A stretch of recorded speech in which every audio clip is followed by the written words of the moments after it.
ہم انہیں عطا کرتے ہیں اور وہ بانٹ دیتے ہیں. ہم انہیں عطا کرتے ہیں. اللہ کہہ رہا ہے مما رزقناہم، ہم انہیں عطا کرتے ہیں، ينفقون، اور وہ بانٹ دیتے ہیں. تو ہم اولیاء الہی کے مزاروں پہ جا کے جب دعا مانگتے ہیں تو اس لیے مانگتے ہیں نا کہ ہمیں پتہ ہے یہ متقی ہے، متقی کو اللہ دیتا ہے اور متقی بانٹ دیتا ہے. تو اگر عام متقی اللہ سے لے کے بانٹ رہا ہو تو جو امام المتقین ہے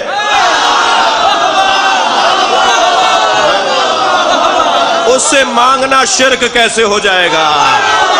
صلوات پڑھیں محمد والا.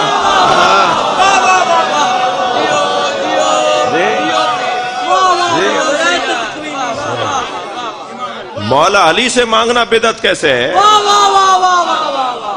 مولا علی سے مانگنا شرک کیسے ہے؟ نعوذ باللہ. ان لوگوں کو کوئی جا کے بتائے کہ تم نے توحید نہیں سمجھی تبھی تمہیں کفر سمجھ میں آتا ہے. توحید سمجھ لیں گے تو کفر کے مفاہیم روشن ہو جائیں گے. توجہ کر لی؟ اذان ہو رہی ہے، ہم دو کچھ دیر کے لیے رکیں گے، اذان سنیں گے. ایک صلوات پڑھ لیں محمد و آل محمد.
بلند تر صلوات پڑھیں گے. اللہم صل علی محمد و آل محمد. اس سے بہتر اور بلند صلوات. اللہم صل علی محمد و آل محمد. توجہ کی آپ نے؟ حضرت ابراہیم سے جبریل پوچھ رہے ہیں حل لک حاجت یا ابراہیم، اے ابراہیم کوئی حاجت ہے؟ تو حضرت ابراہیم فرما رہے ہیں اما الیک فلا، ہاں ہے مگر تجھ سے نہیں ہے. یعنی ابراہیم ڈائریکٹ اللہ سے بات کرنا چاہ رہے ہیں. ہمارے معاشرے میں کچھ لوگ ایسے نظر آتے ہیں جو کہتے ہیں ہمیں اللہ سے مدد مانگنی چاہیے. میں ان سے زیادہ بحث نہیں کروں گا، صرف ایک جملہ کہوں گا، تم نے اپنی شکل آئینے میں دیکھی ہے؟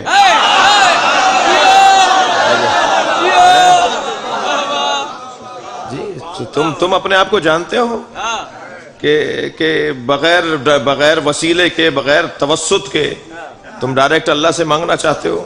رام شاہ کیا جائیں؟ یہ فیصل آباد کے اور دور کے دوست آئے ہوئے ہیں. توجہ ہے؟ یہ جو کہتا ہے کہ جی مجھے اللہ سے ڈائریکٹ مانگنا، یا اللہ مدد بولنا چاہیے، بہت اچھا جملہ ہے یا اللہ مدد بولنا. کوئی یا اللہ مدد کا منکر ہے تو وہ مسلمان ہی نہیں ہے. مگر ہم تو یہ پوچھ رہے ہیں تم نے اپنا قد دیکھا ہے؟ تمہارا قد کتنا ہے؟ ہر بات ہر ایک کے منہ سے اچھی نہیں لگتی. بہت بڑی بڑی باتیں کر رہے ہو. تم ہو کون جو ڈائریکٹ اللہ سے مانگنے کی بات کر رہے ہو؟ تم پہلے بتاؤ تم کون ہو جنہیں ڈائریکٹ اللہ سے مانگنا چاہیے. جو ڈائریکٹ اللہ سے بات کرتے ہیں وہ تو ایک دوسرے کا وسیلہ بناتے ہیں. مثال دے رہا ہوں، حضرت ابو ذر غفاری نے آ کر کہا یا رسول اللہ مجھے راز کی بات بتائیں. سرکار نے فرمایا حجرے میں چلے جاؤ. ابو ذر نے کہا یا رسول اللہ مجھے راز بتائیں، راز بتائیں. حضرت نے فرمایا حجرے میں چلے جاؤ. ابو ذر حجرے میں گئے تو کیا دیکھا؟ علی سجدے میں ہے. مولا علی سجدے کی حالت میں ہے. ابو ذر قریب جا کر کھڑے ہوئے تو مولا علی سجدے میں یہ دعا مانگ رہے تھے اللہم اغفر للخاطئین من شیعتی بحق محمد. یا اللہ میرے گناہگار شیعوں کو بحق محمد معاف کر دے. جی ابو ذر کہتے ہیں کہ میں باہر آیا تو میں نے دیکھا کہ نبی حالت سجدہ میں. سرکار نے مجھے حجرے میں بھیجا جا کے دیکھو علی، جا کے دیکھو اوپر، راز تمہیں دکھا رہا ہوں. راز دیکھا، علی کو دیکھا. حالت سجدہ میں اللہ سے نبی کا واسطہ دے کر گناہگار شیعوں کی مغفرت مانگ رہے ہیں۔ فرماتے میں باہر آیا تو نبی حالت سجدہ میں ہے، میں نے دیکھا کہ وہ حالت سجدہ میں کہہ رہے تھے اللہم اغفر للخاطئین من امتی بحق علی۔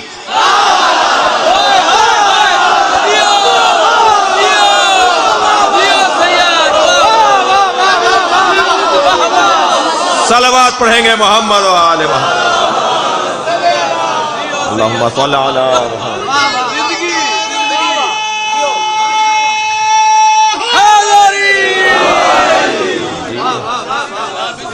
تو جو ڈائریکٹ اللہ سے مانگ سکتے ہیں وہ تو ایک دوسرے کو وسیلہ بنا رہے ہیں، نبی علی کو، علی نبی کو، اور امت کا ایک طبقہ کہتا ہے کہ ہمیں اللہ سے ڈائریکٹ بات کرنی چاہیے، جی ہمیں کسی وسیلے کی ضرورت نہیں ہے۔ تو میں تو پہلا سوال ان سے ہی کہتا ہوں کہ بات بہت بڑی کر رہا ہے، یہ ہے کون؟ مجھے نہیں پتا کہ یہ کس نے پہلی دفعہ کہا تھا کہ ہمیں کتاب خدا کافی ہے، مگر یہ ہے کون جو بول رہا ہے؟ تمہیں حضرت ابراہیم سے جبریل پوچھ رہا ہے کہ حل لک حاجتن، اے ابراہیم کوئی حاجت ہے؟ فرما رہے اما الیک فلا، ہاں ہے مگر تم سے نہیں ہے۔ کہا پھر کس سے ہے؟ کس سے تمہیں حاجت ہے؟ کس سے تم سوال کرنا چاہتے ہو؟ کس سے مدد لینا چاہتے ہو؟ کہا اسی سے کہ جس نے تمہیں آنے کی اجازت دی ہے۔ کہا پھر بتاؤ میں اس تک پہنچا دیتا ہوں، تمہاری حاجت کو اس تک پہنچا دیتا ہوں، مجھے اپنی حاجت بتاؤ۔ اب آگ میں جا رہے ہیں، منجنیق میں ڈال کر پھینکا جا رہا ہے۔ فرمانے لگے وہ مجھے دیکھ رہا ہے، علمہ بحالی یغنی عن سوالی، وہ میری طرف متوجہ ہے، یہی تو میری حاجت ہے، مجھے اور کیا چاہیے؟ اللہ مجھے دیکھ رہا ہے، وہ میری طرف توجہ ہے، یہی تو میری حاجت ہے۔ حضرت ابراہیم آگ میں پہنچے، ایک مرتبہ آگ میں جب گئے نا تو اللہ نے آواز دی یا نار کونی بردن و سلاما، اے آگ ٹھنڈی پڑ جا میرے ابراہیم پر۔ آگ میں تھے اور آگ اثر نہیں کر رہی تھی، 5 آدمیوں پر آگ نے اثر نہیں کیا ہے۔ جلدی بتا دیتا ہوں، ان بچوں کے لیے کوئی معلوماتی بات ہوگی۔ ایک حضرت ابراہیم پر آگ نے اثر نہیں کیا، ایک نمرود کی بیٹی رفاعہ حضرت ابراہیم کے لیے وہ آوازیں دے رہی تھی نہ جلاؤ، جب پکارتی رہی نا کہ نہ جلاؤ ابراہیم کو، بیٹی ہے نمرود کی، رفاعہ بنت نمرود، بہت آوازیں دینے لگی، حضرت ابراہیم کی حمایت میں بول رہی تھی، اتنی بولی کہ باپ نے کہا اسے بھی پھینک دو۔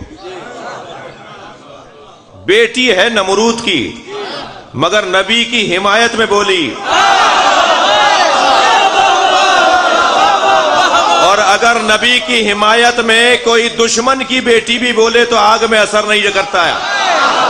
تم کہتے ہو ابراہیم کی مدد کرنے والی آگ میں نہیں جلتی، میں کہتا ہوں مصطفیٰ کو پالنے والا ابو طالب،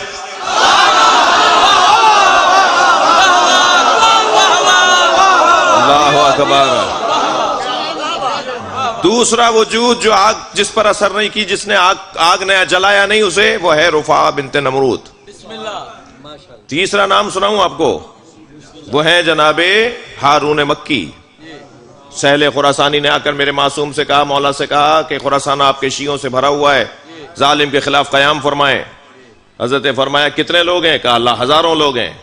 حضرت نے فرمایا اپنے غلام کو آواز دے کر تندور روشن کرو۔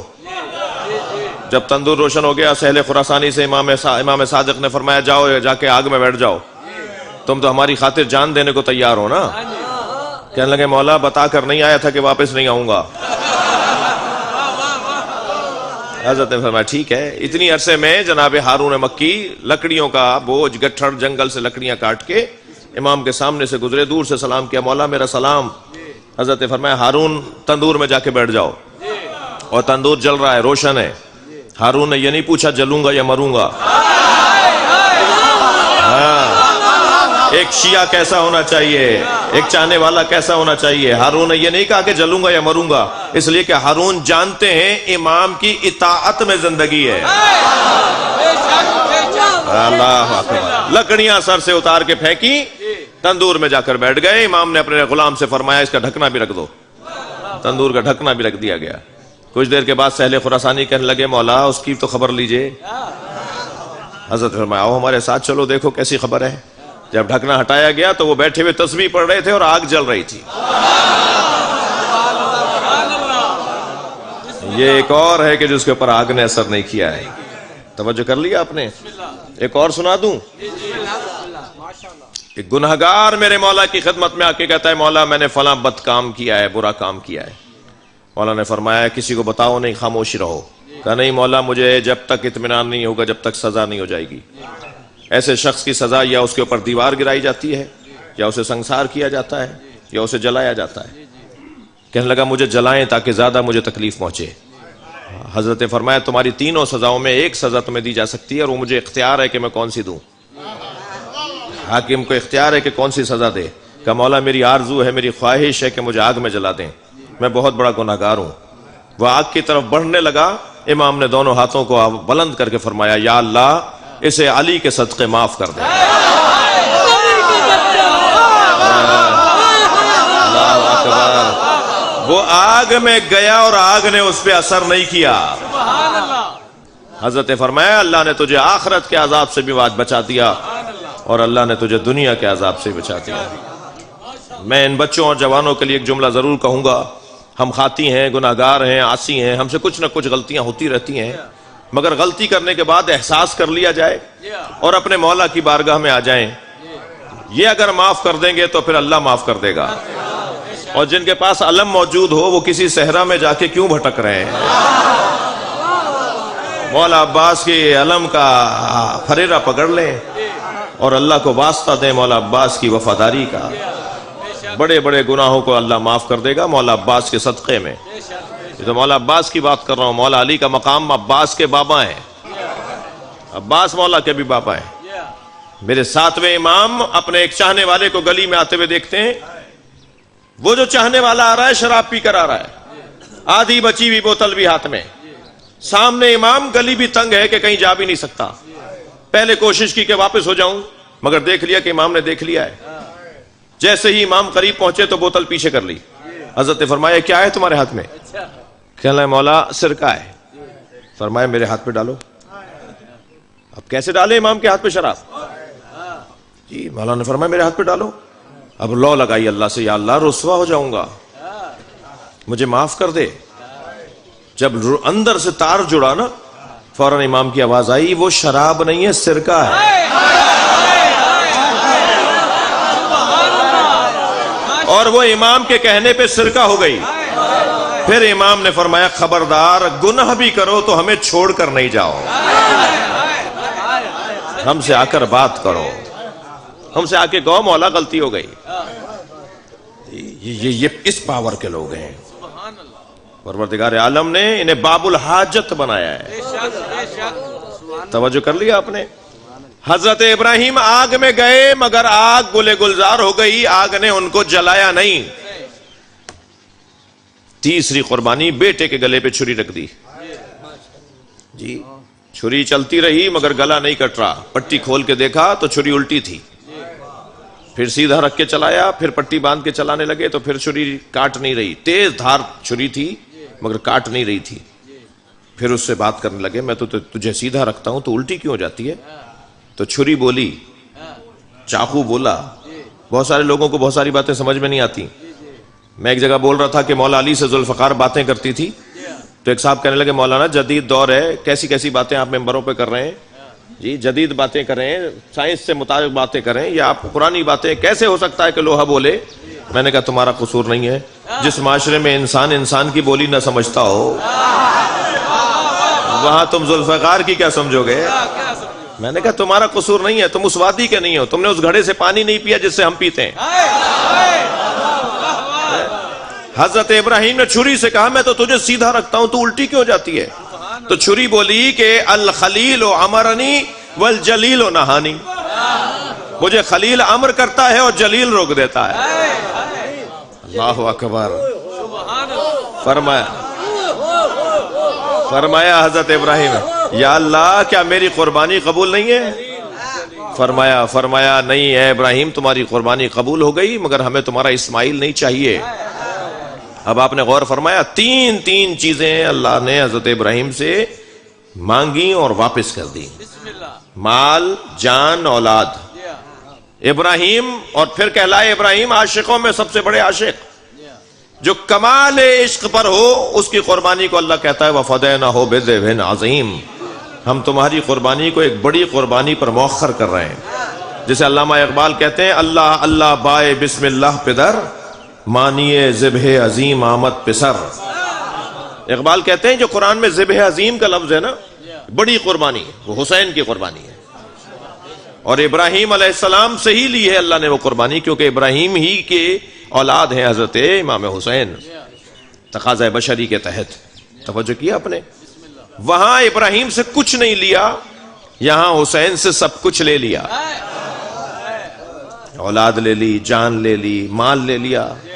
جی دقت چاہوں گا جی، تو کیا فرق ہے حسین اور ابراہیم میں؟ بہت موٹا فرق ہے. وہاں سب چیزیں واپس کی، یہاں کچھ نہیں لیا سب رکھ لیا، کچھ نہیں دیا سب رکھ لیا. اللہ نے ساری چیزیں حسین کی لے لی. فرق کیا ہے؟ آپ اپنی بچی کے لیے، توجہ ہے، آپ اپنی بچے کے لیے ٹافی لے کر آئیے.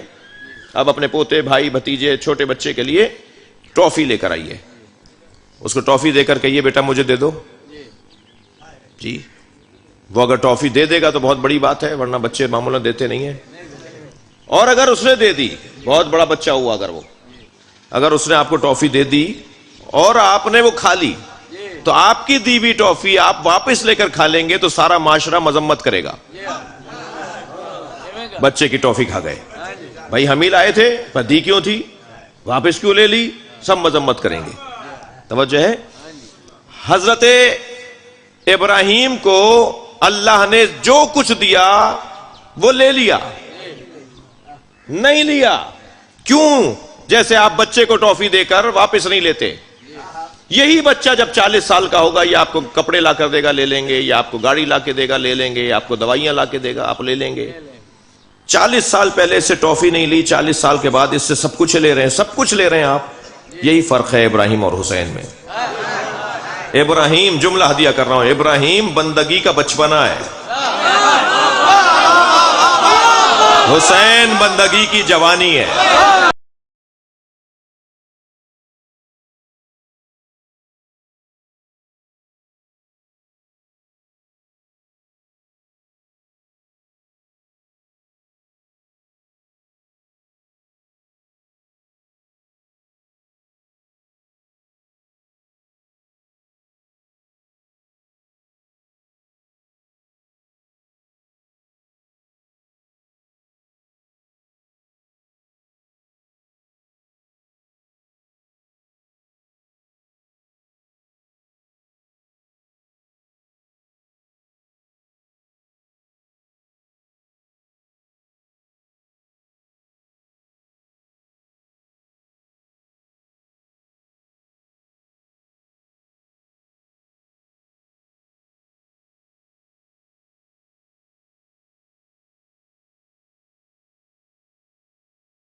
ہمارے برابر والی سیٹ والا ہمارے ساتھ بیٹھا ہوتا ہے، مگر ہم اس کے ساتھ نہیں ہوتے. اس کا دماغ کہیں اور ہے، اس کی سوچ کہیں اور ہے، ہماری سوچ کہیں اور ہے. آئیے، ہمارا انداز کچھ اور ہے، ان کا انداز کچھ اور ہے. آپس میں کوئی ہم آہنگی نہیں ہے. صحبت ہے مگر ساتھ نہیں ہے. جی بہت بڑی تعداد آپ کو ایسے نظر آئے گی کہ بھائی کہاں ہو. کلاس میں بچے ہوتے ہیں، استاد پوچھتا ہے بیٹا کہاں ہو، وہ معلوم ہے گھر میں گھوم رہا تھا، پارک میں گھوم رہا تھا، کلاس میں بیٹھا ہے مگر دماغ کہیں اور ہے. تو یہ ضروری نہیں ہے کہ کوئی ساتھ بیٹھا ہو تو ہر ہاتھ ملانے والا دوست نہیں ہوتا. جی بہت سارے لوگ بہت ساری دید رکھتے ہیں، اور کچھ لوگ دیکھ کچھ رہے ہوتے ہیں اور انہیں نظر کچھ اور آ رہا ہوتا ہے. کتنی بڑی تعداد میں لوگ ہیں جو خانہ کعبہ جاتے ہیں تو کچھ ہیں کہ وہ جو غلاف میں ہی الجھے رہتے ہیں. غلاف کیسا بنا ہوا ہے معلوم ہے، 10 دن لگا دیے غلاف پہ غور کرنے میں. وقت ضائع کر رہے ہیں وہاں کھڑے ہو کے. کچھ لوگ ہیں کہ جو پرنالے میں ہی بہتے رہتے ہیں خانہ کعبہ کے. کچھ لوگ ہیں جو تالے میں ہی بند رہتے ہیں. کتنا بڑا تالا ہے اللہ تعالیٰ, کتنا بڑا تالا ہے, وہ تالے میں ہی ان کو ساری تو شیطان لگا دیتے ہیں. کچھ لوگ ہیں جو خانہ کعبہ کے حتیم میں ہی گم رہتے ہیں. جی دیکھا کچھ, میں الحمدللہ 7-8 دفعہ حج کیا ہے, میں یہ منظر دیکھ چکا ہوں. تو کچھ لوگ تو ہیں جو بیت میں گم رہتے ہیں اور کچھ ہیں جو بیت سے صاحب بیت تک پہنچ جاتے ہیں.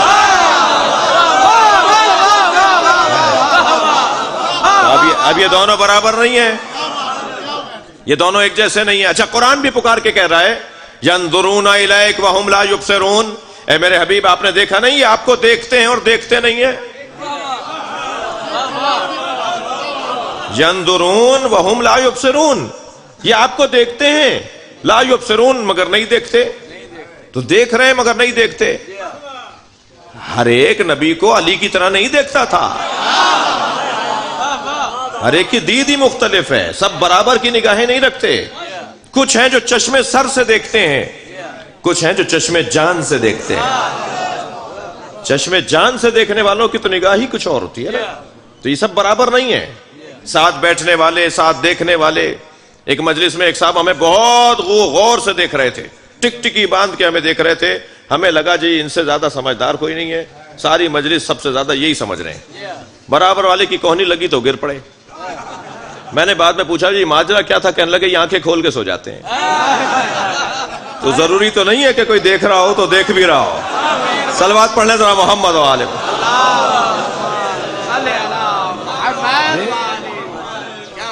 تو یہاں دید رویت ہر ایک کی علیحدہ ہے, ساتھ بیٹھنے والے ساتھ نہیں ہوتے. صحبت جو ہے وہ سب سے پہلی منزل ہے نسبت مصطفیٰ کی. جو پہلی نسبت کے لوگ ہیں انہیں اللہ کہہ رہا ہے رضی اللہ عنہم ورضوا عنہ. یہ کوئی کم بات ہے صحابہ کرام کے لیے اللہ نے کہا, یہ پہلی منزل ہے. تبھی تو ہم کہتے ہیں مولا علی کو رضی اللہ نہیں کہو, رضی اللہ پہلے درجے کے شاگردوں کو کہا جاتا ہے. جی رضی اللہ عنہم ورضوا عنہ, قرآن کی آیات, ایک سے زیادہ آیات ہیں جہاں صحابہ کرام کو اللہ نے رضی اللہ عنہم یا رضوا عنہ کہہ کر یاد کیا ہے. مگر یہ پہلی منزل ہے صحبت کی. صحبت پہلی منزل ہے نسبت مصطفیٰ کی, جس کی اتنی عظمت ہے. صحبت جب درجہ پاتی ہے تو اسے معیت کہا جاتا ہے. اس کے لیے ضروری نہیں ہے کہ وہ ساتھ بیٹھا ہوا ہو, وہ اگر اویس قرن میں بھی ہو, وہ ساتھ بیٹھا نہیں ہے مگر نبی کے ساتھ ہے. یہ وہ منزل ہے جو معیت کی منزل ہے. ہمراہی, ہمراہ ہیں. محمد الرسول اللہ والذین معہ اشداء علی الکفار ورحماء بینہم, یہ معیت مصطفیٰ, یہ اس سے بڑا درجہ ہے. کتنا مشکل ہے یہ کام. یا ایھا الذین آمنوا اتقوا اللہ وکونوا مع الصادقین, اے صاحبان ایمان تقوی اختیار کرو اور سچوں کے ساتھ ہو جاؤ. معیت مع الصادقین, یہ معیت جو ہے نا, ہمراہی, یہ ساتھ چلنا, یہ بہت مشکل کام ہے. ہر ایک کا کام نہیں ہے ساتھ چلنا. آپ دیکھ لیجئے حضرت مسلم کو سب چھوڑ کے چلے گئے. یہ ساتھ چلنا بڑا مشکل کام ہے. ساتھ لوگ آدھے رستے میں سے چھوڑ جاتے ہیں. معیت اس سے بڑا درجہ ہے جسے صحابیت سے بڑا درجہ معیت. معیت سے بڑا آگے بڑا درجہ ایک اور بھی ہے. معیت جب کمال, تھک تو نہیں رہے, آپ سے پوچھ رہا ہوں تھک تو نہیں رہے. معیت جب کمال پر پہنچے, معیت جب درجہ تبدیل کرے, معیت جب عروج پائے تو اسے منیت کہا جاتا ہے. حسین و منی وانا من الحسین. بھائی تھک گئے آپ حضرات. جنگ احد میں اکیلے لڑ رہے تھے علی. جبریل نے نبی کے برابر میں بیٹھ کر کہا یا رسول اللہ دیکھ رہے ہیں علی کیسے لڑ رہے ہیں. سرکار نے بے ساختہ فرمایا کیف لا انہ منی وانا منہ, کیسے نہ لڑے, وہ مجھ سے ہے میں اس سے ہوں. جبریل نے فوراً کہا انا منکما, اور میں آپ دونوں سے ہوں. صحبت کے بعد معیت, معیت کے بعد منیت. اب آپ دیکھتے جائیے کتنا فرق ہے صحبت میں اور منیت میں. اور منیت کا کمال بضعیت ہے. فاطمہ تو بضعۃ منی, یہ منیت کی معراج ہے. جسے بضعیت کہا جاتا ہے. بھائی نبی کو اللہ نے کہا لقد کان لکم فی رسول اللہ اسوۃ حسنہ، تمہارے لیے رسول اللہ اسوہ حسنہ ہے، نمونہ عمل ہے. کل قیامت میں عورتوں نے کھڑے ہو کر اگر اللہ سے شکایت کی یا اللہ نمونہ عمل نبی کی ذات، مگر طہارت سے لے کر دیات تک سینکڑوں نہیں ہزاروں شرعی مسئلے ہیں جو عورتوں کے علیحدہ ہیں اور مردوں کے علیحدہ ہیں. نبی ہمارے لیے نمونہ عمل تھے، مگر وہ مرد تھے، وہ کام کر کے ہی نہیں دکھا سکتے تھے. مرد ہونے کے ناطے تو نے ہمارے لیے نمونہ عمل کیسے بنایا؟ آواز آئی فاطمہ تو بزا تم منی، تم بطول کو رسول کے ساتھ ملاؤ، اسوہ حسنہ مکمل ہو جائے گا. یہ منیت کا کمال بضعیت، اور بضعیت کا کمال ہے عینیت. میں نے بڑی دیر لگائی ہے یہاں تک لانے میں. عینیت فرق ہی نہیں ہے دونوں میں، اسے عینیت کہا جاتا ہے. فَقُلْ تَعَالُوا نَدْعُوا أَبْنَاءَنَا وَأَبْنَاءَكُمْ وَنِسَاءَنَا وَنِسَاءَكُمْ وَأَنفُسَنَا وَأَنفُسَكُمْ. لے آؤ ہم اپنے بچوں، ہم اپنے بیٹوں کو لاتے ہیں، تم اپنے بیٹوں کو، ہم اپنی بیٹیوں کو لاتے ہیں، تم اپنی بیٹیوں کو لے آؤ، اور ہم اپنے جیسوں کو لاتے ہیں، تم اپنے جیسوں کو لے کر آؤ. یہ جو جیس، ہم اپنے جیسوں کو، یہ کون ہے جو نبی جیسا ہے؟ بڑی عنایت آپ کے توجہات ہیں. امت کا ایک طبقہ ہے جو کہتا ہے کہ ہم نبی جیسے ہیں. میں پھر ان سے کہتا ہوں تم نے اپنا چہرہ آئینے میں دیکھا ہے؟ تمہاری حیثیت ہے جو یہ کہو کہ نبی ہم جیسے ہیں؟ جی کہنے لگے مولانا ان کے بھی 2 ہاتھ تھے، ان کے بھی 2 پیر تھے، ان کے بھی 2 کان تھے، ان کی بھی 2 آنکھیں تھیں. خبردار، ان کے ہاتھ پیر ہمارے ہاتھ پیروں کی طرح نہیں تھے. ہماری انگلی کٹے تو خون نکلتا ہے، نبی کے انگوٹھے سے حسین کے منہ میں دودھ نکلتا تھا. سنی شیعہ نے لکھا ہے جب سیدہ کچھ فاصلے پر ہوتی تھیں، ایک لمحے کا گریہ نبی کو حسین کا گوارا نہیں تھا. امام حسین یہاں دودھ طلب کرتے تھے، غذا، سیدہ کچھ فاصلے پر ہوتی تھی، نبی اپنا انگوٹھا منہ میں دے دیتے تھے. سنی شیعہ نے لکھا ہے اس روایت کو، آیت اللہ رسولی محلاتی نے لکھا ہے، شیعہ عالم ہے، ڈاکٹر طاہر القادری نے لکھا ہے، سنی عالم ہے، دونوں نے اپنی کتابوں میں لکھا ہے. ایک دن اتنا ہمک کر دودھ لے رہے تھے نبی کے انگوٹھے سے کہ نبی نے سر پر ہاتھ پھیرتے فرمایا حسین بہت آرام سے پیو، یہ اللہ نے تمہارے لیے بنایا ہے. تو ہمارا ہاتھ اور ان کا ہاتھ برابر ہے. میں ان کو جواب دے رہا ہوں جو یہ کہتے ہیں کہ ان کے ہاتھ بھی تھے اور ہمارے ہاتھ بھی تھے، ان کی آنکھیں بھی تھیں ہماری آنکھیں بھی تھیں. یہ ان کو جواب دیا ہے میں نے. ہمارے ہاتھ پیر بھی ان کے ہاتھ پیروں کی طرح نہیں ہے. اور پھر اگر یہی بات ہے کہ ان کے بھی 2 ہاتھ 2 پیر تھے تو میں کہہ دوں کہ یزید تم جیسا ہے.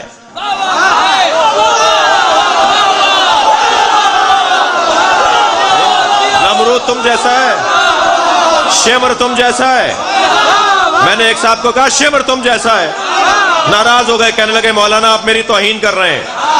میں نے کہا جی کیا توہین ہو گئی؟ کہنے لگے شمر کا کردار کیسا تھا، ہم ایسے کردار والے ہیں. تو میں نے کہا یہی تو میں کہہ رہا ہوں، کہاں تمہارا کردار، کہاں مصطفیٰ کا کردار. صلوات پڑھیں گے محمد و آل جی. عینیت،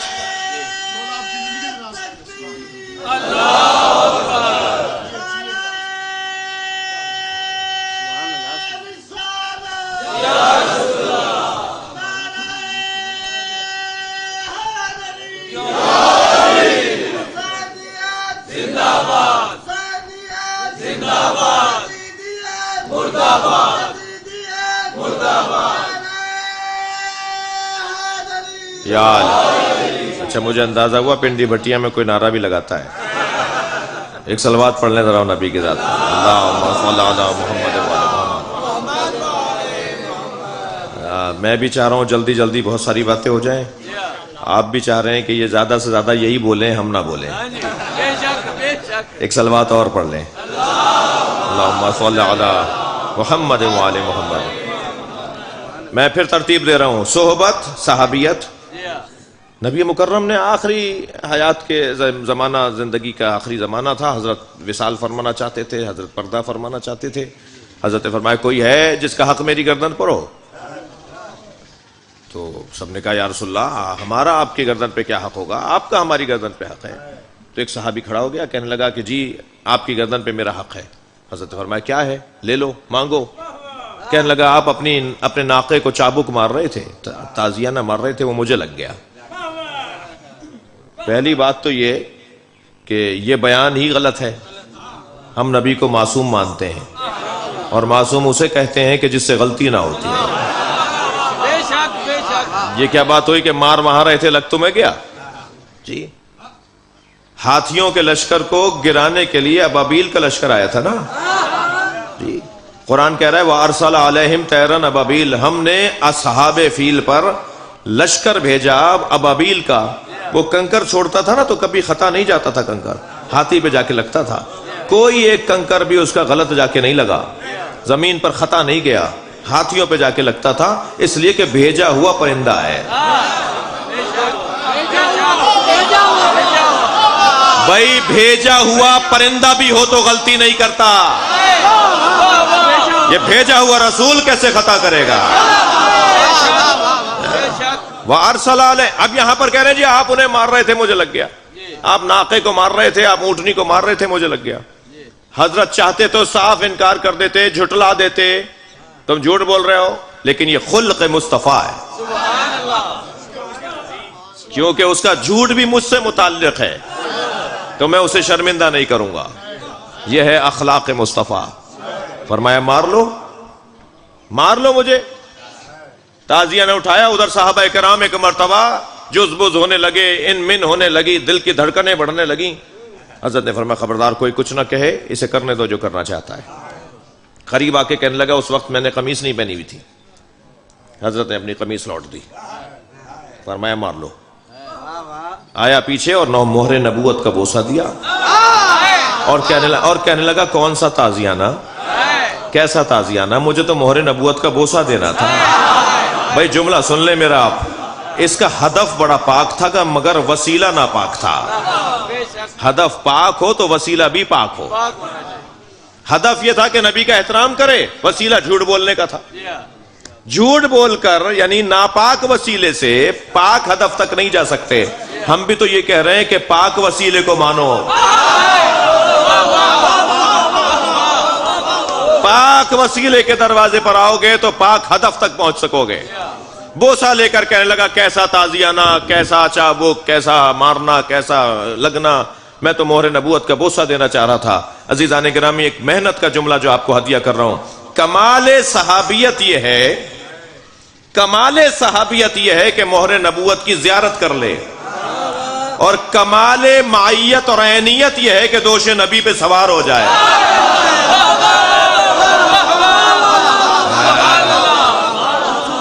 اللہ اکبر۔ عین مصطفیٰ کو علی کہا جاتا ہے۔ اللہ اکبر۔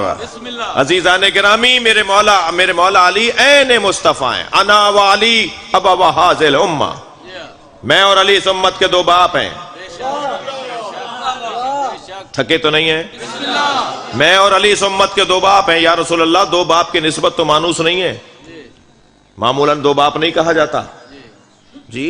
یا فرما رہے ہیں میں اس امت کے، میں اور میرا علی اس امت کے دو باپ ہیں۔ جب تک اولاد بالغ نہ ہو جائے باپ کی ضرورت رہتی ہے تربیت کرنے کے لیے نا۔ نبی کی 23 برس کی نبوی حیات میں امت مصطفیٰ بالغ نہیں ہوئی، اس لیے کہ کھلے کافروں اور کھلے مشرکوں کو تو جانتے ہیں، منافقوں کو نہیں جانتے۔ جب منافقوں کو نہیں جانتے تو کیسے نمٹیں گے ان سے، کیسے سمجھیں گے کہ ان سے کیسے بات کی جائے؟ لہٰذا میں اور علی اس امت کے دو باپ ہیں۔ اب مولا علی اور مولا نبی مل کر امت کی تربیت کر رہے ہیں۔ ایک سبب تو یہ ہے، ایک اور سبب بھی سنا دوں، خفا تو نہیں ہے؟ شادیوں کے ایام بھی ہیں، 8 ربیع الاول کے بعد ہمارے یہاں سوگ بڑھ جاتا ہے، سالانہ جلسے اپنی جگہ، لیکن ایام اعزا کا عنوان ہم تبدیل کر دیتے ہیں نا۔ ہمارے یہاں شادیاں بھی ہوں گی 17 ربیع الاول کو، آپ شادیوں میں شریک ہوں گے، مولانا نکاح پڑھانے آئیں گے، دلہن سے اجازت لے کر آئیں گے۔ جب صیغہ شروع کریں گے، نکاح کے جملے بولنا شروع کریں گے تو باپ سے پوچھیں گے آپ کی اجازت ہے؟ اگر باپ اجازت نہیں دے گا تو محتاط علماء نکاح نہیں پڑھاتے۔ ولی کی اجازت نہیں ہے، بھائی کیسے نکاح پڑھا دوں؟ کبھی ایسا ہوا کہ باپ اجازت نہ دے رہا ہو تو کوئی آواز دے کر کہ کوئی بات نہیں، اجازت نہیں دیتا تو نہ دے، اماں سے پوچھ لیجئے۔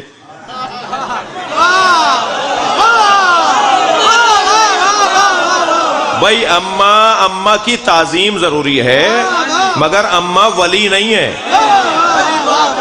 یہی تو نبی فرما رہے ہیں کہ میں اور علی اس امت کے 2 باپ ہیں. اگر کسی میدان میں کوئی ماں اس باپ کے مقابل آ جائے تو یہ نہ دیکھنا کہ ماں کیا کہہ رہی ہے، یہ دیکھنا تمہارا باپ علی کیا کہہ رہا ہے.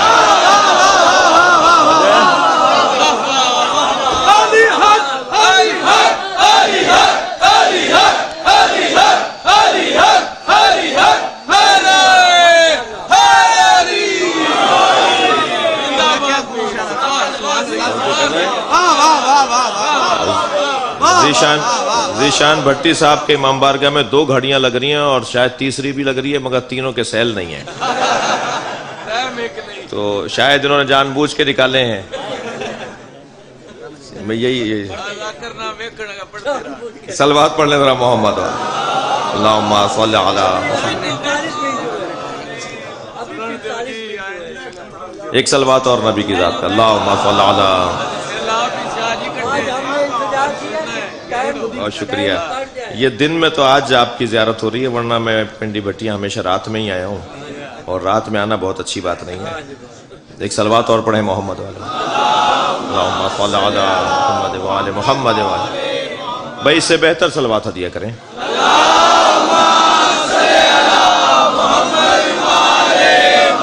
میں کچھ دیر رکنا چاہتا ہوں کہ مولا نبی اور مولا علی ایک نفس اور ایک وجود کے 2 جلوے ہیں. بلا تشبیہ بلا تشبیہ بلا تشبیہ، جیسے سکے کے 2 رخ ہوتے ہیں نا. ایک جانب حیثیت لکھی بھی ہوتی ہے، پاکستان کا چاند ستارہ، قائد اعظم کا مزار، جی مینار پاکستان مثلا، کچھ بھی پاکستان کا لوگو بنا ہوا ہوتا ہے. دوسری جانب لکھا ہوا ہوتا ہے کہ 5 روپے ہیں یا 50 روپے ہیں یا 10 روپے ہیں. ایک جانب حیثیت، ایک جانب مالیت. علی نبی کی حیثیت کو کہا جاتا ہے اور نبی علی کی مالیت کو کہا جاتا ہے. دونوں کے بغیر انا و علی من نور واحد، میں اور علی ایک نور کے 2 ٹکڑے ہیں. اس حدیث نے تو ہمارے اوپر احسان کر دیا. انا و علی من نور واحد، میں اور علی ایک نور کے 2 ٹکڑے ہیں. اس حدیث نے ہم پر احسان کر دیا. جو ٹکڑوں میں بدل جائے وہ اللہ نہیں ہوتا.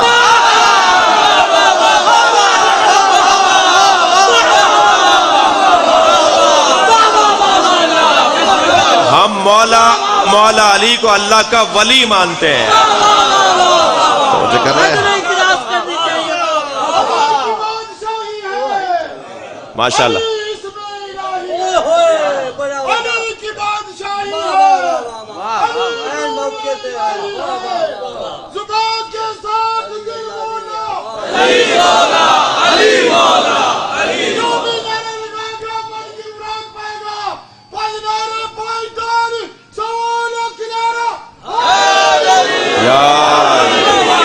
یہ ممبر نصیریت کا ممبر نہیں ہے، یہ ممبر تشیع کا ممبر ہے. شیعہ میں اور نصیری میں فرق ہے. نصیری بھی علی کو مانتا ہے مگر آگے آگے چل کے مانتا ہے، اور شیعہ علی کو مانتا ہے، علی کے پیچھے چل کے مانتا ہے. جو مولا سے آگے چلے وہ نصیری ہے، جو مولا کے پیچھے چلے وہ شیعہ ہے. میں اور علی ایک نور کے 2 ٹکڑے ہیں. میں اور علی ایسے ہیں جیسے سر اور بدن. مثل علی کمثل الراس من الجسد. پوچھا یا رسول اللہ آپ دونوں میں سر کون ہے اور جسد کون ہے؟ فرمایا علی میرا سر ہے، میں علی کا جسد ہوں. اور ہمیشہ جسد سر سے پہچانا جاتا ہے. کوئی مصطفیٰ کو جاننا چاہتا ہے تو اسے مرتضیٰ کو ماننا پڑے گا. بڑی اللہ اکبر.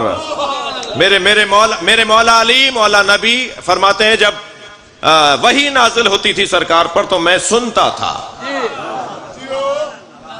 قرآن کی ایک آیت سورہ مبارکہ رات کی 43ویں آیت ہے وَيَقُولُ الَّذِينَ كَفَرُوا لَسْتَ مُرْسَلًا. قل کفا باللہ شہیدا بینی و بینکم ومن عندہ علم الکتاب، کہہ دیجئے میری رسالت پر گواہی کے لیے اللہ کافی ہے اور وہ جس کے پاس پوری کتاب کا علم ہے۔ تو ایک جوان مجھ سے کہنے لگا پھر اللہ اور علی برابر ہوئے نبی کی رسالت کے اوپر؟ میں نے کہا جو اللہ اور علی کو برابر میں رکھے وہ شیعہ نہیں ہے۔ ہم مولا علی کو اللہ کے عرض میں نہیں رکھتے، طول میں رکھتے ہیں۔ فلسفے میں طول اور عرض کی اصطلاح ہے، اللہ رسول اللہ علی طول، علی اللہ عرض، برابر برابر رکھیں گے کفر ہو جائے گا، اوپر نیچے رکھیں گے توحید ہو جائے گی۔ ہم مولا علی کو اللہ کے طول میں مانتے ہیں، عرض میں نہیں مانتے جی۔ اللہ اچھا ہماری تو کوئی بات اللہ کے بغیر ہے ہی نہیں، یہ موحدوں کا مجمع بیٹھا ہے بھائی جی، ہماری کوئی بات، ہماری کتاب ہے تو کتاب اللہ، کعبہ ہے تو بیت اللہ، رسول ہے تو رسول اللہ، علی ہے تو ولی اللہ۔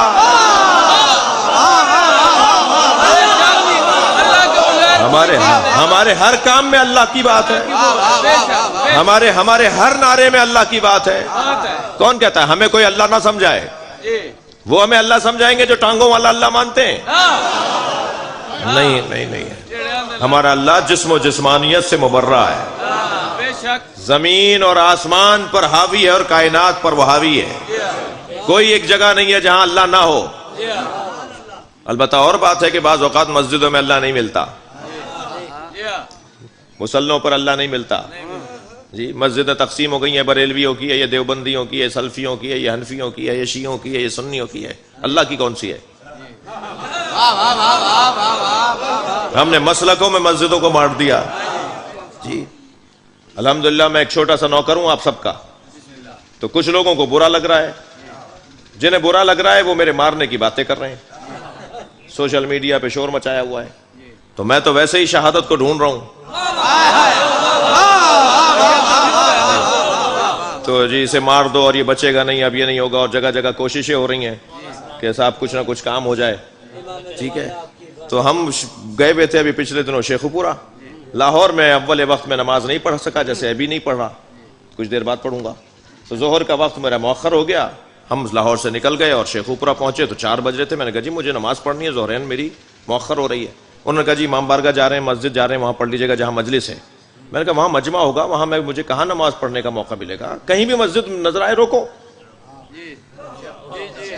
اچھا ایک مسجد گزار دی ہمارے دوستوں نے، دوسری گزار دی، میں نے کہا تم مسجدیں گزار رہے ہو، مجھے مسجد میں جانے دو، کہیں نماز پڑھنے دو۔ ایک جگہ مسجد نظر آئی، میں نے کہا گاڑی روکو، 3-4 گاڑیاں ہمارے ساتھ تھیں، ہم اترے مسجد میں، جا کے ہم نے نماز پڑھی، بڑی تسلی سے نماز پڑھی۔ مسافر ہوں اور کثیر السفر ہوں تو ظہرین کی 4 رکعت پوری پڑھتا ہوں میں، آدھی نہیں پڑھتا کیونکہ مسلسل سفروں میں ہوں۔ بڑی تسلی سے بیٹھ کے ان کی مسجد میں نے نماز پڑھی، تسبیح بھی پڑھی، دعا بھی مانگی۔ باہر آیا تو جوان کہنے لگے آپ ہمارا امتحان لے رہے ہیں۔ میں نے کہا کیا امتحان ہے؟ کہنے لگے یہ انہی کی مسجد ہے جو آپ کو مارنے کی کوششیں کر رہے ہیں۔ میں نے کہا بھائی واپس چلو، پھر قرآن بھی پڑھ کر پڑھوں گا، قرآن بھی بیٹھ کے پڑھوں گا، اور انہیں کوئی پیغام جا کے دے کہ جرت ہے تو مارنے آؤ۔ اللہ اکبر۔ عزیزان گرامی ہم کسی اور وادی کے لوگ ہیں، ہمارا دشمن پاکستان میں بے وقوف ہے، اور بے وقوفی پر دشمن کی بے وقوفی پہ خوش نہیں ہونا چاہیے۔ دشمن سمجھدار ہو تو پھر بات ہے، یہ ہماری دشمنی کا عنوان نہیں رکھ سکتے۔ ہمارا دشمن بے وقوف ہے، ہم سے شیعوں سے دشمنی کرنے کے لیے قابلیت چاہیے، ان میں قابلیت نہیں ہے۔ ان کی نااہلی کی دلیل دوں، یہ ہمارے بدن کو مارتے ہیں، ہم ان کے نظریے کو مارتے ہیں۔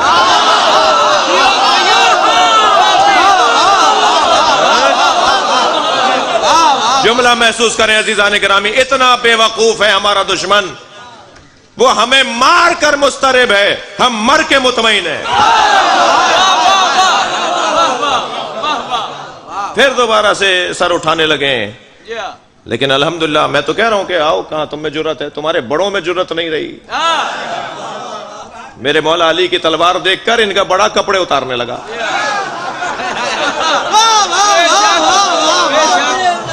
میرے مولا نے منہ موڑ لیا، حضرت فرمائی یہ اس قابل نہیں ہے، اس پہ علی تلوار چلائے۔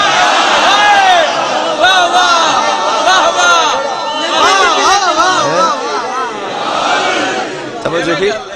الحمدللہ میرے مولا نبی اور مولا علی نفس مصطفیٰ ہیں. مولا علی ایک اور دلیل دے دوں.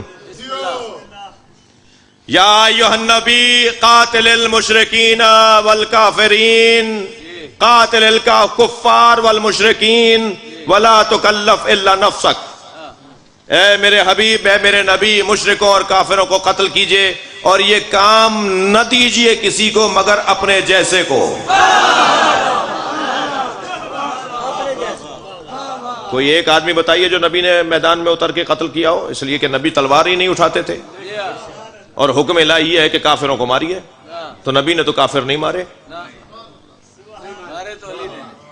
اس لیے علی نے مارے کہ وہ نفس مصطفیٰ ہے.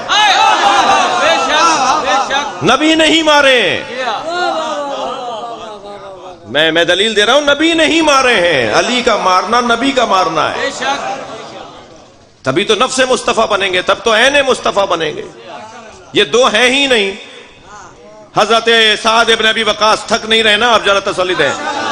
سعد ابن ابی وقاص بڑا نام ہے صحابہ کرام، ہمارے بھائیوں کے عشرہ مبشرہ میں. ہمارے عشرہ مبشرہ نہیں ہے جی، ہمارے بھائیوں کے ہاں وہ عشرہ مبشرہ میں. کون؟ سعد ابن ابی وقاص. ان سے کسی نے کہا کہ علی کی کوئی فضیلت آپ کو یاد ہے؟ ایسا دور آ گیا تھا لوگ بتاتے نہیں تھے کہ علی کی کیا کیا فضیلت ہے. ہم نے نبی سے سنی ہے.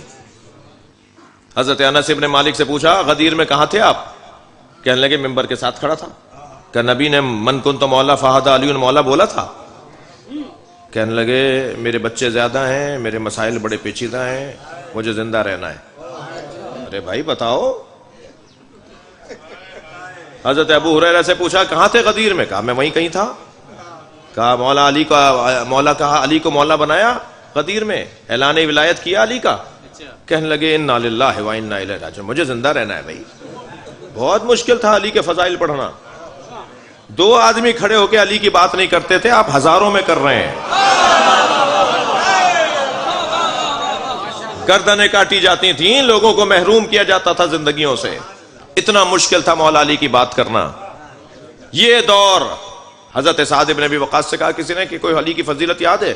کہا 4 فضائل تو ایسے ہیں علی کے جو میں نے اپنی آنکھوں سے دیکھے ہیں، اور اگر عمر نوح کے برابر پوری دنیا کی حکومت مجھ سے لے کر علی کی ان میں سے ایک فضیلت دے دی جائے تو میں حکومت چھوڑنے کو تیار ہوں. وہ 4 فضائل علی کے اتنے بڑے فضائل ہیں. انہوں نے کہا جی کون کون سے؟ تو ان میں سے جو میرے مضمون میں فضیلت ہے مولا علی کی. سعد ابن ابی وقاص کہتے ہیں وہ فضیلت، ایک فضیلت علی کی یہ ہے کہ جب سورہ براءت نازل ہوئی تو نبی نے حضرت ابو بکر کو بلا کے کہا کہ جا کے مشرکین مکہ پر جا کر یہ سورہ سنا کر آ جاؤ، تبلیغ کرو مشرکوں کو، جا کر سمجھاؤ جا کے مشرکوں کو، یہ سورہ جا کے ان کو سنا کراؤ. حضرت ابو بکر آدھے رستے میں پہنچے تھے کہ جبریل نازل ہوئے. یا رسول اللہ یہ کام آپ کیجئے یا آپ جیسا کریں.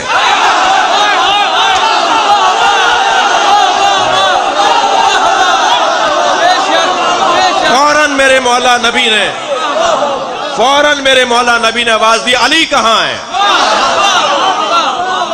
علی مولا سامنے آ گئے. یا رسول اللہ میں حاضر ہوں. فرمایا جاؤ ابو بکر سے سورہ برات واپس لو اور جا کے مشرکین مکہ کو جا کے سورہ برات سناؤ. مولا علی کتنی جلدی گئے ہوں گے. ویسے بھی جو جس کام کے کرنے کا شوق ہوتا ہے نا وہ انسان جلدی کرتا ہے. اور مولا علی کو تو مشرکوں سے بات کرنا، ان کو پر تبلیغ کرنا، ان کو قتل کرنا، انہیں سمجھانا مولا کا مشغلہ تھا، شوق کا کام تھا. کتنی جلدی پہنچے؟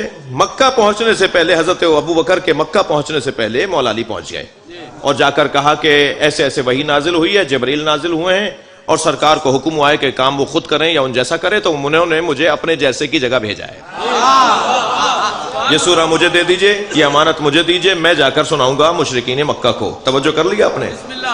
ایک لمحہ بھی دیر نہیں لگایا حضرت ابو بکر نے سورہ دینے میں. بھائی جس کی جو تعریف ہو تو وہ کرنی پڑے گی آپ کو. میں ایک نتیجہ دینے جا رہا ہوں. حضرت ابو بکر نے ایک لمحے میں وہ سورہ حضرت علی کے حوالے کر دیا. خلافتہ بلا فصل پر اور دلیل کیا چاہیے؟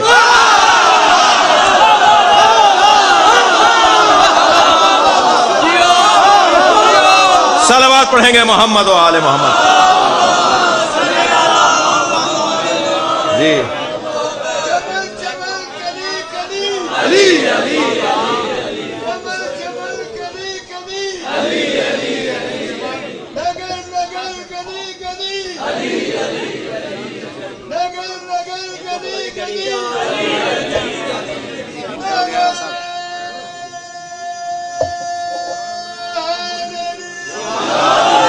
ماشاءاللہ. اس بزرگوں کی صحت و سلامتی کے لیے نبی اور آل نبی پہ صلوات. اللہم صل علی. توجہ ہے. اب آپ کا شوق سماعت ولایت علی مجھے مجبور کر رہا ہے کہ سعد ابن ابی وقاص کا ایک اور عنوان سنا دوں جو انہوں نے اپنی آنکھوں سے دیکھا. کہ میں نے اپنی آنکھوں سے دیکھا کہ 39 دن تک خیبر فتح نہیں ہوا. تو نبی نے فرمایا لاؤتی ان غدن رایتن رجلن کرارن غیر فرارن. کل میں علم اسے دوں گا جو مرد ہوگا. رجلن جو مرد ہوگا، کرار ہوگا، غیر فرار ہوگا، اللہ اور اللہ کا رسول اس سے محبت کرتا ہوگا، وہ اللہ اور اللہ کے رسول سے محبت کرتا ہوگا.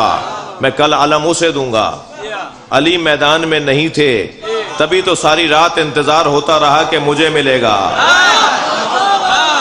ورنہ اگر علی وہاں موجود ہوتے نا تو یہ بحث ہی نہیں ہوتی. کوئی آرام سے سب سوتے کہ بھائی ہمیں تو ویسے ہی نہیں ملنا. وہاں بحث ہی یہ تھی کہ علی نہیں ہے. تو جب یہ جو علی کو ہٹانے کی بات ہوتی ہے نا، وہ بھی سمجھ میں آ گئی کہ کیوں ہٹانے کی بات ہوتی ہے. علی ہٹیں گے تو ہماری بات ہوگی.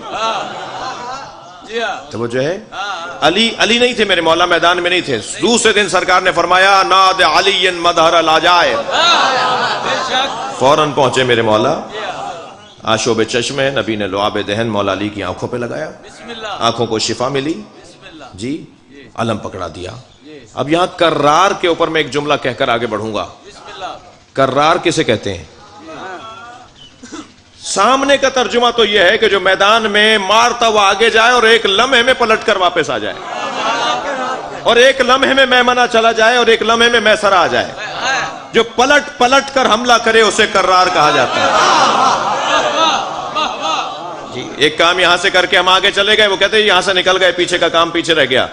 نہیں، جو دائیں بائیں آگے پیچھے اوپر نیچے جی برق کی مانند متحرک رہتا ہو اور دشمن کو برق کی مانند مشغول کرتا ہو، اسے کرار کہا جاتا ہے. مگر میرے استاد آیت اللہ باقر فخار نے تو میں نے ان کا ماتھا چوم لیا جب انہوں نے یہ ترجمہ اور یہ مطلب بتایا مجھے جو میں آپ کو بتانے جا رہا ہوں. وہ فرمانے لگے کرار کا یہ تو ظاہری مطلب ہے جو پلٹ کر پلک جھپکنے میں برق کی مانند میمنہ میسرے میں جا کر حملہ کرے، اسے کرار کہا جاتا ہے. فرمانے لگے یہ کرار کا تو مطلب سامنے کا ہے اور لغت کا ہے. کرار کا حقیقی مطلب یہ ہے جو ہر زمانے میں مدد کرنے آتا ہو.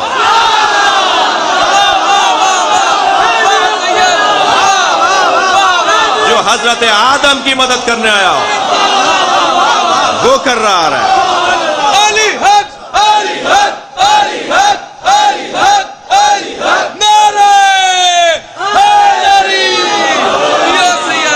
جو حضرت موسیٰ کی مدد کرنے آیا ہو، جو حضرت نوح کی مدد کرنے آیا ہو، جو حضرت ابراہیم کی مدد کرنے آیا ہو، جو نبی کی مدد کرنے آیا ہو، اسے علی کرار کہا جائے. اللہ نے اپنا ایک ایسا نصیر بنایا ہے جو ہر زمانے میں مدد کرنے آئے گا. اللہ اکبر. اللہ نے ایک ایسا نصیر بنایا ہے جو ہر زمانے میں مدد کرنے آئے، اسے کرار کہا جاتا ہے. بہت شکریہ، آپ کی توجہات ہیں. جو ہر زمانے میں مدد کرنے آئے، جو ہر جگہ مدد کرنے آئے. بنڈی بھٹیاں کے لوگ یا علی مدد کہہ رہے ہیں تو یہاں مدد کرے. اصفہان میں کوئی یا علی مدد کہہ رہا ہے تو وہ وہاں مدد کرے. حیدرآباد میں کوئی کہہ رہا ہے تو وہ وہاں مدد کرے. کہنے لگے مولانا غلو کر رہے ہیں، مبالغہ کر رہے ہیں، زیادہ بول رہے ہیں. میں نے کہا نہیں، تمہیں ہلکی بات سمجھ میں نہیں آتی تو گہری کیسے سمجھ میں آئے گی. یہ کوئی زیادہ بات نہیں ہو رہی ہے، دلیل دینے جا رہا ہوں. ایک دن میرے مولا ایک وقت میں 40 جگہ پر تھے. ایک صحابی نے کہا آج علی نے میرے ساتھ افطار کیا ہے. برابر میں بیٹھے ہوئے ایک دوسرے صحابہ محترم نے فرمایا، صحابی محترم نے فرمایا آپ کو غلط فہمی ہوئی ہے، علی تو میرے ہاں تھے۔ تیسرے نے کہا آپ دونوں کو غلط فہمی ہوئی ہے، علی نے تو میرے ساتھ افطار کیا ہے۔ نبی نے فرمایا آپ سب صحیح کہہ رہے ہوں گے مگر علی نے تو میرے ساتھ افطار کیا ہے۔ جبریل فوراً نازل ہو گئے، کیا رسول اللہ آپ سب صحیح کہہ رہے ہیں مگر علی تو عرش پہ آیا ہوا تھا۔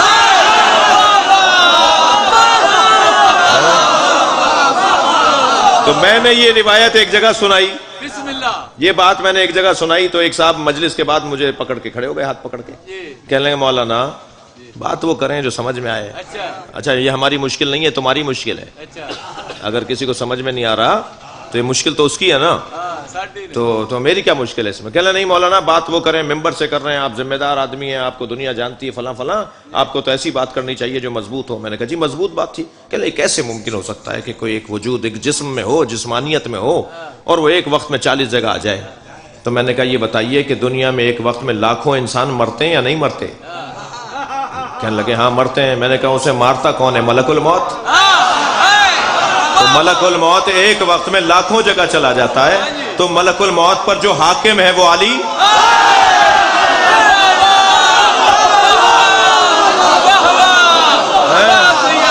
صلوات پڑھیں گے محمد و آل محمد۔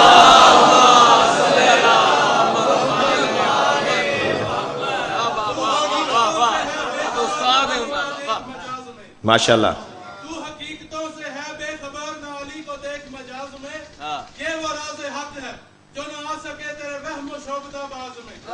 تیرے کعبہ پہ جو رکھے جبیں تو حرم کی تجھے کہے زمین، تیرے دل میں حب علی نہیں تجھے کیا ملے گا؟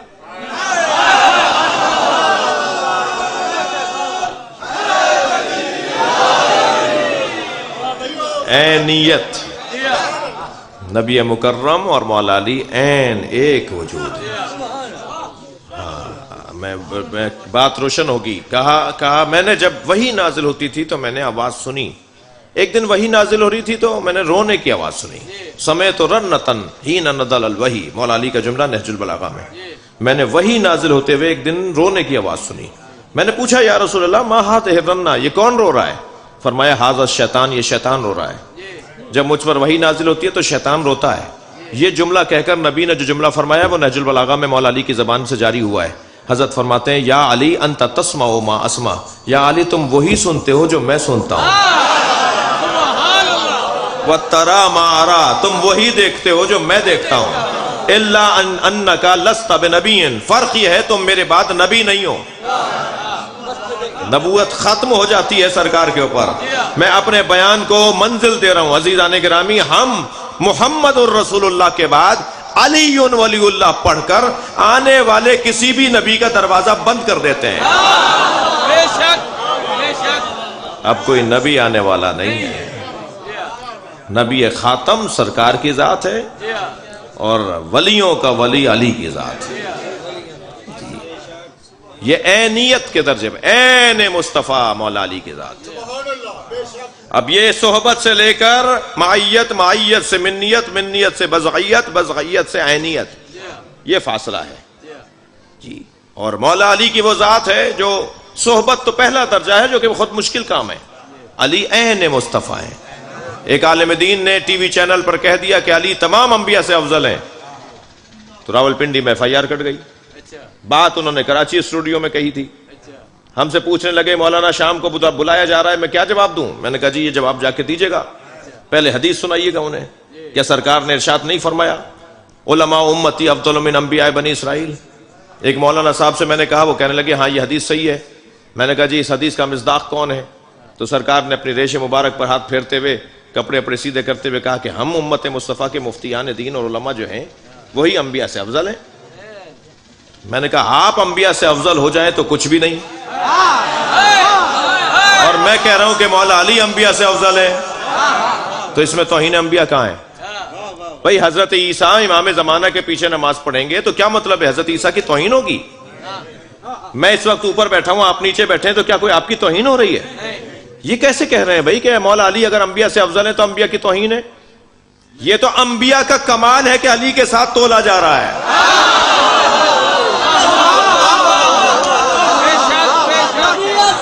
جی مولا علی کا اگر مقایسہ بھی ہوگا تو انبیاء کے ساتھ ہوگا نا. کہنے لگا یہ توہین ہو رہی ہے, توہین ہو رہی ہے. اچھا بھائی کیوں توہین ہو رہی ہے؟ کہا جی نہیں, یہ وہی سزا جو پاکستان کے آئین میں توہین انبیاء کی سزا ہے, وہی سزا لگے گی ان کے اوپر. انہوں نے کہا ہے کہ انبیاء سے افضل ہے مولا علی. تو میں نے کہا مولانا پھر جا کے کہہ دیجئے کہ صرف فتویٰ وہی لوگ نہیں دیتے, ہمارے یہاں بھی فتویٰ دینے والے ہیں, صرف وہی نہیں دیں گے فتویٰ. اگر مولا علی کو انبیاء سے افضل کہنا یہ انبیاء کی توہین ہے, تو حضرت ابو بکر کو مولا علی سے افضل کہنا یہ اہل بیت کی توہین ہے.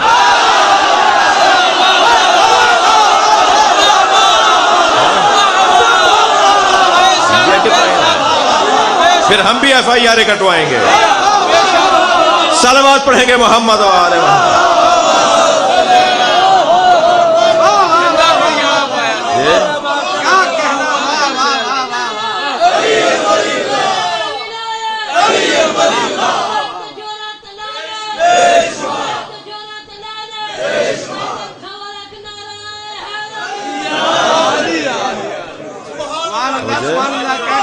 مولا کیوں افضل ہیں تمام انبیاء سے؟ آخری میری بات, اپنی گفتگو کیا آخری حصہ, مولا علی کیوں انبیاء سے افضل ہیں؟ اس لیے کہ عین مصطفیٰ ہیں. بے شک بے شک. جب سرکار سب سے افضل ہیں تو جو نفس مصطفیٰ ہو وہ بھی افضل, وہ خود بخود افضل ہے سب سے. بے شک بے شک. جو عین مصطفیٰ ہو, جو جان مصطفیٰ ہو, جو شناخت مصطفیٰ ہو, وہ پھر وہ بھی سب سے افضل ہے. ہم مولا علی کی عظمت کے قائل ہیں, اور میری اور آپ کی تو قسمت اتنی بلند ہے کہ ہمارے دل میں علی کا نام, ہماری زبان پہ علی کا نام, اور یہی ہمیں آخرت میں کام آئے گا, اور اس دنیا میں بھی آ رہا ہے. اس دنیا میں ہمیں جو مولا علی کا نام کام آ رہا ہے, جملہ کہہ دوں, دو لوگوں کو تو مولا علی کا نام لینا ہی نہیں چاہیے, ایک بزدل کو, ایک کنجوس کو.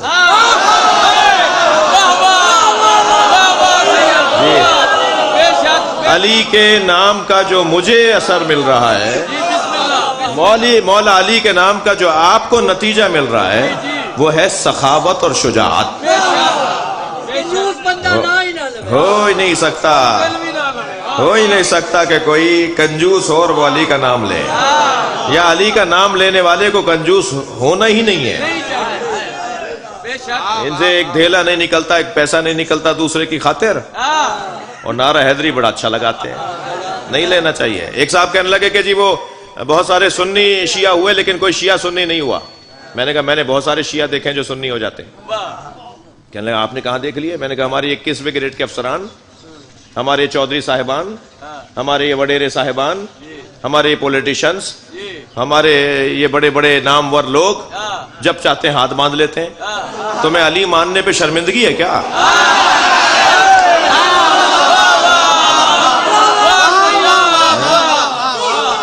بھائی فخر سے کہو کہ میں مولا علی کو پہلا امام, پہلا خلیفہ مانتا ہوں, میں علی کے مطابق نماز پڑھتا ہوں. مجھے وہ سنی بڑا اچھا لگتا ہے جو لاکھوں شیعوں میں, کربلا میں, مشہد میں لاکھوں شیعوں میں ہاتھ باندھ کے نماز پڑھ رہا ہوتا ہے. مجھے سنی اچھا لگتا ہے. کم سے کم وہ 2 پیغام دے رہا ہوتا ہے کہ جو دین اس نے سمجھا ہے اس پہ عمل کر رہا ہے, ڈرتا نہیں ہے. اسے ڈر کس بات کا؟ جو اس نے دین سمجھا اس پہ عمل کر رہا ہے. یہ لاکھوں شیعوں کے درمیان کربلا میں امام حسین کے حرم میں آپ 2 4 5 دیکھیں گے سنی کہیں نہ کہیں کھڑے ہوئے نماز پڑھ رہے ہوتے ہیں. جی پہلا پیغام تو یہ دیتا ہے جو میں نے دین سمجھا میں اس پہ عمل کر رہا ہوں. دوسرا پیغام یہ دیتا ہے شیعوں سے ڈرنا نہیں, یہ مارتے نہیں ہیں. لاکھوں شیعوں میں جا کر مطمئن رہنا, یہ سنیوں کو مسجدوں سے نکالتے نہیں ہیں, یہ سنیوں کو دھکے نہیں دیتے. جی لہٰذا یہ بہت بڑا پیغام ہے. میں اپنے سیاستدانوں سے, زمینداروں سے, پولیٹیشن سے زیادہ, اور وڈیروں اور چودھریوں سے گزارش کروں گا, شیعہ لوگوں سے, کہ یہ نہیں کیا کرو کہ جہاں دیکھا کہ کوئی اپنا نہیں ہے تو ہاتھ باندھ لیا. فخر کے ساتھ سب ہاتھ باندھے ہوئے, آپ کھول کر نماز پڑھو, بتاؤ کہ آپ اس ملک میں رہتے ہو بھائی. جی مردم شماری کا جب مرحلہ آیا تو کہہ رہے تھے سب لکھواؤ, اور یہ ہمارے بڑے ہاتھ باندھ لیتے ہیں. مجھے وہ سیاستدان بڑا اچھا لگتا ہے جس کے گھر میں عزاداری ہوتی ہو. آپ یقین جانیے وہ شیعہ سیاستدان کبھی بھی جا کے رنگ نہیں بدلتا جس کے گھر سے علم اٹھتا ہے. بے شک اللہ کرے ہمارے عزادار لوگ سیاستدان ہو جائیں تاکہ یہ الجھنیں ختم ہونا شروع ہو جائیں. مجھے یہ دو تین سے جو زیادہ پیار ہے، 4-5 جو دوست ہمارے اس وقت حکومتوں میں ہیں، ان سے جو مجھے پیار ہے اس کا بھی ایک سبب یہ ہے ان کے گھروں میں عزاخانے ہیں. جی یہ گھر سے عزادار، خاندانی عزادار لوگ ہیں، البتہ پڑھے لکھے قابل لوگ ہیں، پاکستان چلانا جانتے ہیں، اور انشاءاللہ بہت جلد جو ہے وہ یہ موجودہ مسئلہ بھی حل ہو جائے گا. اور ہم نے بازو پہ یہ عالی مدد باندھا ہے تو اس کا اثر ضرور آئے گا. جی.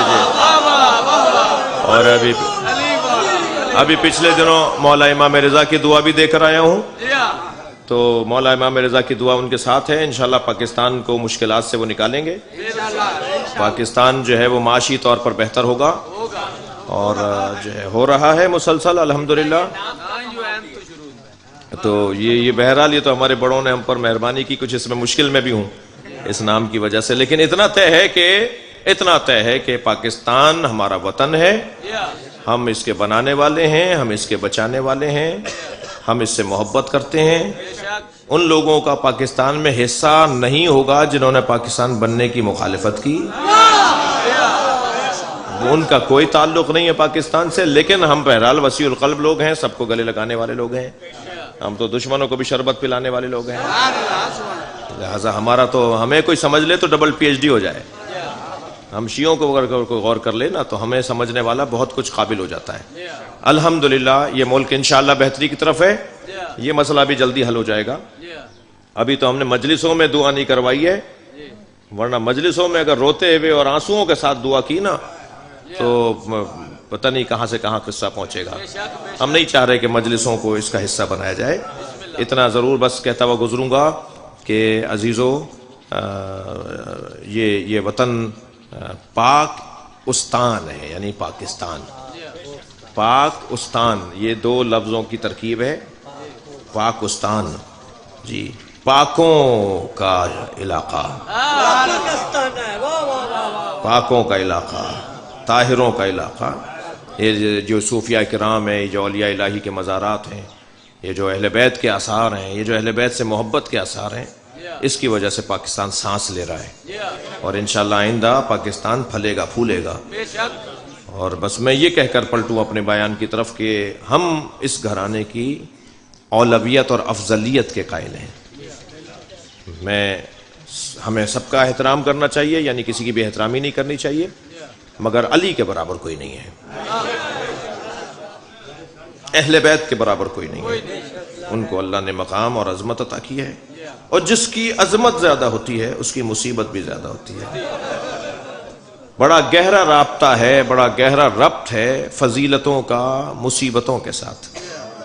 فضیلتیں بڑھتی چلی جائیں گی، مصیبتیں بڑھتی چلی جائیں گی. جی اس گھرانے میں سب سے زیادہ فضیلت مولا علی کی ہے، اس لیے کہ امام الائمہ ہے. مصیبت بھی علی کی زیادہ ہے. مجھ سے میرے ایک دوست کہنے لگے کہ ان کی زوجہ کے ساتھ اختلاف چل رہا تھا، تو اختلاف شدید ہوا تو انہوں نے اپنی زوجہ کو ایک تماچا مار دیا. 3 دن کے بعد احساس ہوا کہ مجھے مارنا نہیں چاہیے تھا، تو میں نے اپنی زوجہ سے معافی مانگی. وہ صاف فرماتے ہیں، تو کہتے ہیں میری بیوی نے مجھ سے کہا کہ آئندہ کبھی ایسا ہو آپ کو غصے پہ قابو نہ آ رہا ہو تو اتنا خیال کیجیے گا میرے بچوں کے سامنے نہ ماریے گا. اجرکم اللہ. جب آپ مار رہے تھے میری بیٹی دیکھ رہی تھی، وہ 3 دن سے بخار میں ہے اور کہتی ہے اماں آپ کو بابا نے مارا، اماں آپ کو بابا نے مارا. سنیں گے عزادارو، امام حسن مدینے کی ایک گلی سے نہیں گزرتے تھے.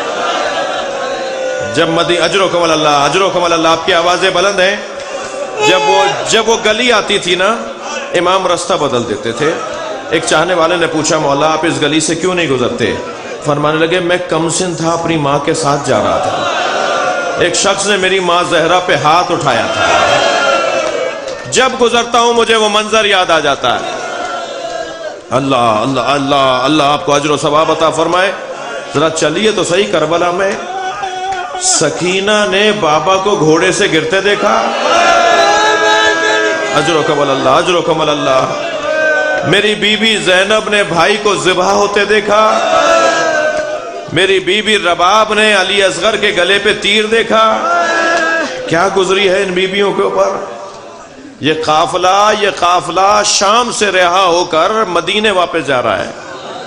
سنیں گے عزیزارو، جب جناب علی اصغر کی بات آئے نا، ابھی مجھ سے پہلے جو بزرگ ذاکر تھے بہت مشہور اور بہت خدمت، ثقلین صاحب، یہ بھی پڑھ رہے تھے حضرت علی اصغر کے حال کا مصائب پڑھ رہے تھے۔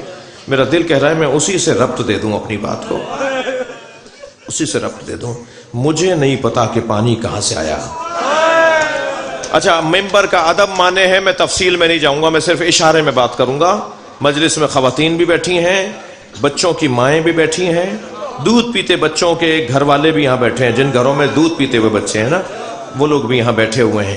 میں زیادہ تفصیل میں نہیں جاؤں گا۔ پانی کہاں سے آیا، کھانا کہاں سے آیا، مجھے اس سے غرض نہیں ہے، لیکن جب ساری بیویوں نے پانی پی لیا، کھانا کھا لیا، آدھی رات میں جناب رباب جناب زینب کے برابر میں آ کے بیٹھی اور کہنے لگی مجھے علی اصغر یاد آ رہا ہے،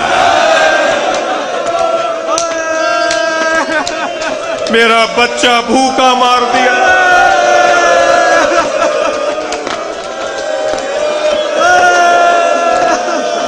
میرا بچہ پیاسا مار دیا۔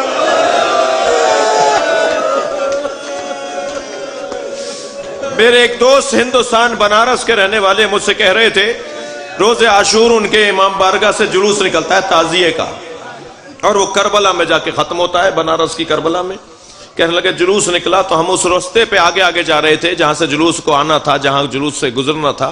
کہنے لگے ابھی جلوس پیچھے تھا، ہم آگے جا رہے تھے تو ہم نے دیکھا ایک چوک پہ ہزاروں کی تعداد میں ہندو عورتیں کھڑی ہیں، رستہ بند ہے، اتنی تعداد ہے، ہزاروں ہندو عورتیں کھڑی ہیں۔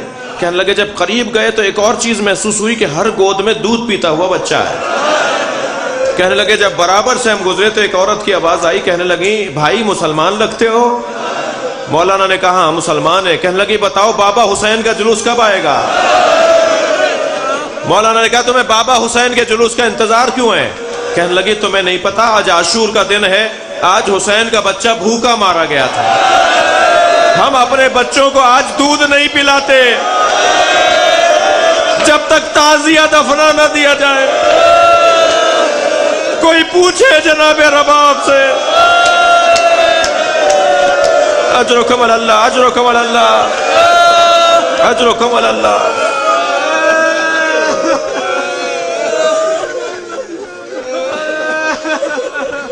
جلتے ہوئے خیمے سے امام سجاد کو جناب زینب اٹھا کر لائی۔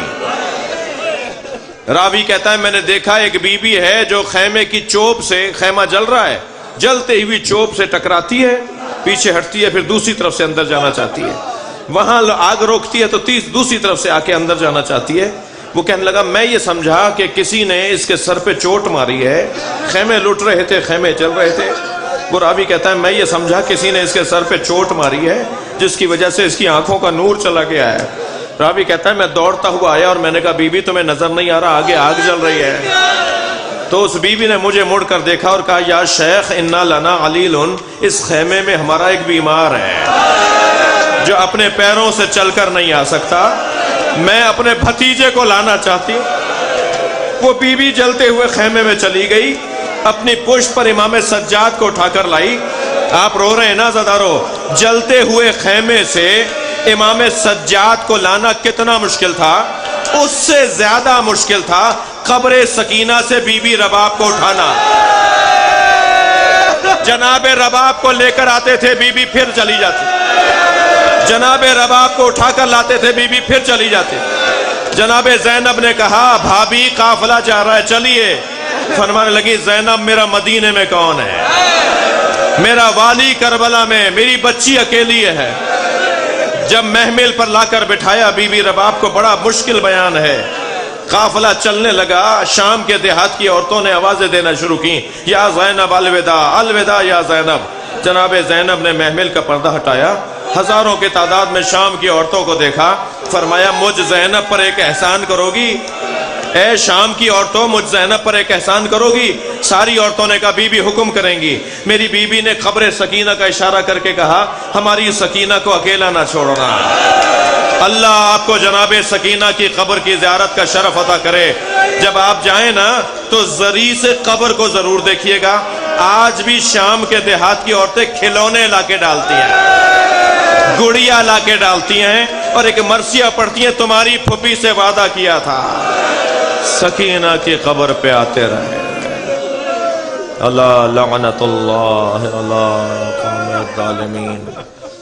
فَسَيَعْلَمُ الَّذِينَ ظَلَمُوا أَيَّ مُنْقَلَبٍ يَنْقَلِبُونَ. یا اللہ ان آوازوں پر رحمت نازل فرما, رونے والوں کی توفیقات میں اضافہ فرما, بانی مجلس عزا کے رزق میں عزت میں اضافہ فرما, ہم سب کی عاقبت بخیر فرما, امام زمانہ کے ظہور میں تعجیل فرما, پاکستان کو بحرانوں سے محفوظ فرما, امام کے نوکروں میں ہمیں شمار فرما.